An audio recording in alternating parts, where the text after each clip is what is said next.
हाय, मैं हूँ पूजा। आज के पार्ट में हम लोग जानेंगे कि म्यूचुअल फंड्स के अलग अलग इंस्ट्रूमेंट्स कौन से हैं, यानी कौन से म्यूचुअल फंड्स के टाइप्स हैं जिनमें हम इन्वेस्टमेंट कर सकते हैं। तो अब तक हमने म्यूचुअल फंड के बेनिफिट्स, डिसएडवांटेजेस, साथ ही एएमसी फंड मैनेजर्स के बारे में जानकारी ली है। अगर आपने वो वीडियोस नहीं देखे हैं तो इसके पहले वो वीडियोस देखिए, जिससे आपको म्यूचुअल फंड के बारे में समझने में मदद होगी। तो चलिए शुरू करते हैं म्यूचुअल फंड के इंस्ट्रूमेंट्स के बारे में जानकारी लेना। पहले दो वीडियोस देखना इसलिए भी इम्पोर्टेंट है क्योंकि इसमें मैंने एएमसी और फंड मैनेजर्स के बारे में डिस्कशन किया है। एएमसी यानी असेट मैनेजमेंट कंपनी, आप वही इंस्ट्रूमेंट्स में इन्वेस्टमेंट कर सकते हैं जो आपकी एएमसी प्रोवाइड करी है। सो ये शेयर मार्केट के जैसे नहीं है कि आपने डायरेक्टली जाके कोई भी कंपनी का कोई भी प्रोडक्ट परचेस कर लिया। इधर आपको वही प्रोडक्ट्स मिलेंगे, वही इंस्ट्रूमेंट्स मिलेंगे जो आपकी एएमसी प्रोवाइड कर रही है। तो आपको पहले एएमसी और फंड मैनेजर्स को चूज़ करना चाहिए, उसी के बाद इंस्ट्रूमेंट्स के बारे में जानकारी लेनी चाहिए। तो इस वीडियो में हम मोटा मोटी सारे इंस्ट्रूमेंट्स को कवर करेंगे, क्या क्या टाइप्स है इन्वेस्टमेंट करने के। तो फर्स्ट एंड फॉरमोस्ट आपको एएमसी को चूज़ करना पड़ेगा और उसी के बाद आपके इन्वेस्टमेंट ऑब्जेक्टिव्स को मैच करने वाला इंस्ट्रूमेंट फाइंड आउट करना पड़ेगा।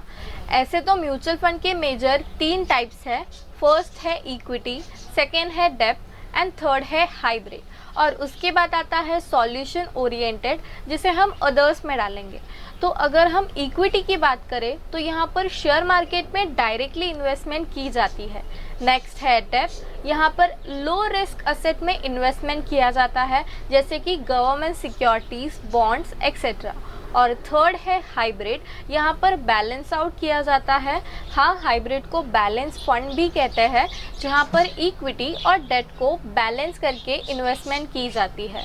ये सब एक्टिव इन्वेस्टमेंट्स है, यानी यहाँ पर आपको फंड मैनेजर्स को अपॉइंट करना पड़ेगा जो आपके बिहाफ में ये सारी एक्टिविटीज़ को कंडक्ट करेंगे। उसके बाद हमारे पास पैसिव इन्वेस्टमेंट ऑप्शन भी है, जिसे हम इंडेक्स फंड कहते हैं। इंडेक्स फंड में फंड मैनेजर को अपॉइंट नहीं किया जाता है। यहाँ पर आपके पैसे डायरेक्टली निफ्टी या फिर सेंसेक्स जैसे इंडेक्सेस में लगाए जाते हैं, जो इंडेक्सेस को ट्रैक करता है। एंड थर्ड इन्वेस्टमेंट ऑप्शन है ईटीएफ्स। यहाँ से आप डायरेक्टली शेयर मार्केट से भी इन्वेस्टमेंट कर सकते हैं म्यूचुअल फंड में, जो कि ट्रेडेबल है।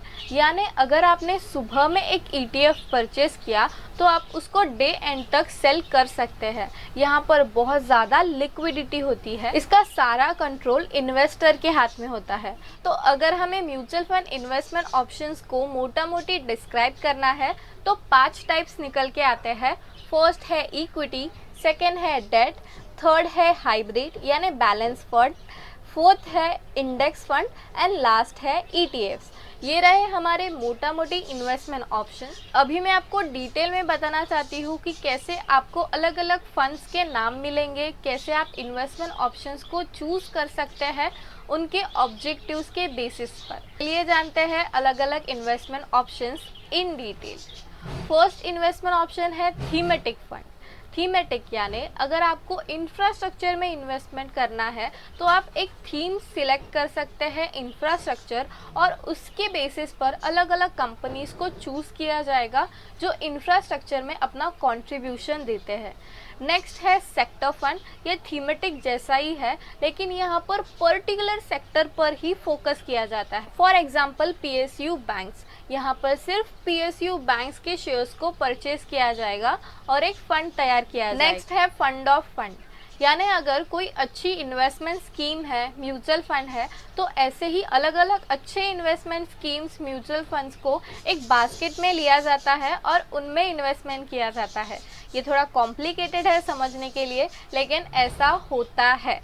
सो ये अलग अलग टाइप के इन्वेस्टमेंट इंस्ट्रूमेंट्स है।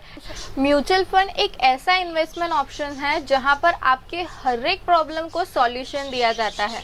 For example retirement fund, children's education fund, children's marriage fund etcetera etcetera. गहराई को परखने की कोशिश करो कि म्यूचुअल फंड हमारी ज़िंदगी को कितना इजी बनाना चाहता है, लेकिन ये इजी बनाने के चक्कर में हमसे कमीशन भी ज़रूर लेता है। तो मैं अभी आपको एक म्यूचुअल फंड टाइप सजेस्ट करूंगी जो आपको ज़रूर करना चाहिए। इसमें ज़्यादा फीस भी नहीं लगती है और आपको फोमो को भी फेस नहीं करना पड़ेगा। सो मैं चाहती हूँ कि आप एक्टिवली इंडेक्स फंड में पैसिवली इन्वेस्टमेंट करें। एक्टिवली पैसिवली इन्वेस्टमेंट क्या है? यानी आप बिना भूले किसी भी एक मंथ को स्किप ना कर पैसिव इंडेक्स फंड में इन्वेस्टमेंट करें। एक्टिवली इन्वेस्टमेंट करना ये नहीं है कि एक फंड मैनेजर को अपॉइंट करना है, उसके बाद हमारा कोई टेंशन नहीं है। एक्टिव इन्वेस्टमेंट ये भी है कि आप आपके फंड्स को कितना ट्रैक करते हैं, आप निफ्टी को कितना ट्रैक करते हैं। अगर आपको स्विच करना पड़े तो आपका कितना ध्यान है और आपके पैसे वहाँ पर लग रहे हैं, ये भी एक्टिवली मैनेजमेंट ही है, ऐसा मैं समझती हूँ। तो अगर आपको इन्वेस्टमेंट करना ही है म्यूचुअल फंड में तो आप एक्टिवली पैसिव इंडेक्स फंड में इन्वेस्टमेंट कर सकते हैं। ये रहे हमारे म्यूचुअल फंड के अलग अलग इंस्ट्रूमेंट। इतने अलग अलग ऑप्शंस हैं म्यूचुअल फंड में इन्वेस्टमेंट करने के लिए, लेकिन इन ऑप्शंस को सिर्फ नहीं देखना है, हमें मैनेजमेंट फीस को भी देखना है। इसीलिए मैं चाहती हूँ कि अगर आपके पास थोड़े बहुत पैसे हैं तो आप इंडेक्स फंड में इन्वेस्टमेंट शुरू कर दीजिए। अगर आपके पास ज़्यादा पैसे हैं तो आप ज़्यादा अलोकेट कर सकते हैं।